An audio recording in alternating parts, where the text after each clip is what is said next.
আসসালামু আলাইকুম ভিউয়ার্স, আমি ইয়াসিন ব্লগের পক্ষ থেকে সবাইকে জানাই শুভেচ্ছা এবং অভিনন্দন। আজকের ভিডিও যেটা করতেছি এটা খুবই মর্মাহত একটা ভিডিও, কারণ একটা মানুষকে 3 মাস 3 দিন শুইতে দেওয়া হয়নি। হ্যাঁ, এই পিঠটা যে বিছানায় দিবে সেই ক্ষমতা তার নাই।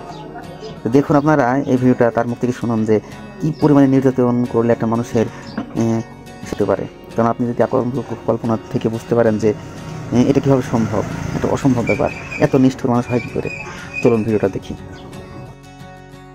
আমি জানতাম যে আমাকে মেরে ফেলা হবে এবং তারা মেরে ফেলার জন্য আমাকে ওখান থেকে সরিয়েও নিয়েছিল। কারণ কি, যখন আমি দেখলাম যে আমার রুমে সালাউদ্দিন ভাইকেও নেওয়া হয়েছিল এবং উনার মতো রিনাউন্ড পার্সনকে টর্চার করা হচ্ছে, উনি চিৎকার করছে, আমি নিজে শুনেছি। তো এটা উনি 10ই মার্চ আমার রুমে, আমি যে রুমে ছিলাম সেই রুমে রাখা হয়েছিল। তখন আমি তো ভাবছি যে আমাকে তো মেরে ফেলাই হবে। তো আমার ইচ্ছে ছিল যে আমাকে মেরে ফেলার আগে যেন আমাকে 10 মিনিট শুইতে দেওয়া হয়। মানে শুয়ে থাকাটা, এটা আপনারা সবাই শুয়ে থাকেন, বুঝেন না এটা আল্লাহর কত বড় নেয়ামত। এই শুয়ে থাকা যে কত বড় নেয়ামত আমি ওখানে বুঝেছি। আমি মানে মনে মনে ভাবতাম যে আমাকে মেরে ফেললেও যেন আমাকে একটু শুইতে দেয়। এবং আমি একজনকে কানে কানে ওখানে বলেছিলামও যে ভাই আমাকে একটু কি কোমরটা সোজা করতে দেওয়া হবে, একটু আমি শুইতে পারবো। শুইতে দেওয়া হয়নি। 6 মাস 3 দিনের মধ্যে শোয়া কী জিনিস আমি জানি না। আর বাকি 2 মাস যখন ছিলাম ওখানে টয়লেটের মধ্যে রাখা হয়েছিল, 1 মুখ পানি দেওয়া হতো। এখন এটা দিয়ে আপনি খান বা অজু করেন বা টয়লেট সেরেন, যা করেন। আমি 46 দিন পর আমাকে একবার গোসল করতে দেওয়া হয়েছিল। আমার শার্টের উপর থেকে ময়লা আসতো, আর বাথরুম একবার।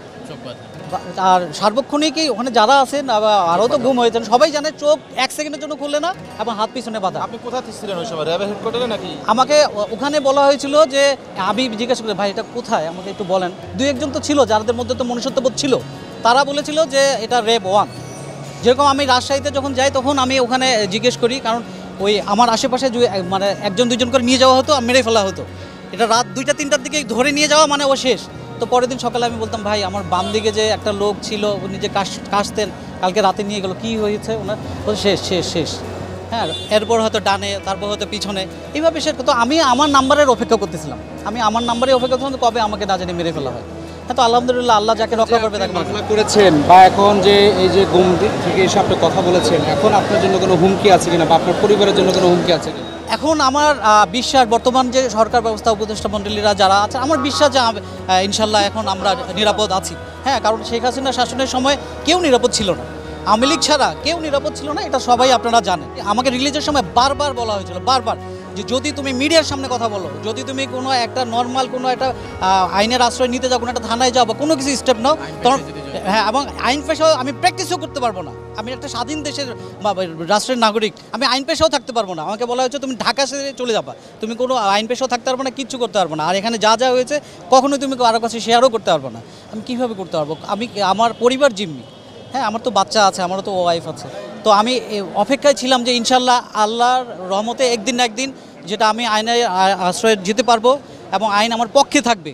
তো আমি মনে করি সেই সময়টা আমার এখন এসছে, এই জন্য আমি আইনের শরণাপন্ন হয়েছি। তো আলহামদুলিল্লাহ এটা এজাহার হিসাবে নিতে বলেছেন আদালত, আমি আদালতের কাছে কৃতজ্ঞ।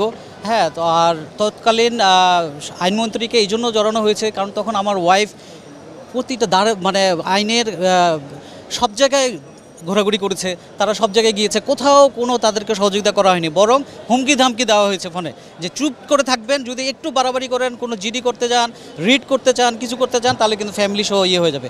এরপরও আমার ওয়াইফ রিড করে, হ্যাঁ, কিন্তু বাট সেই রিডটা খারিজ করে দেওয়া হয়।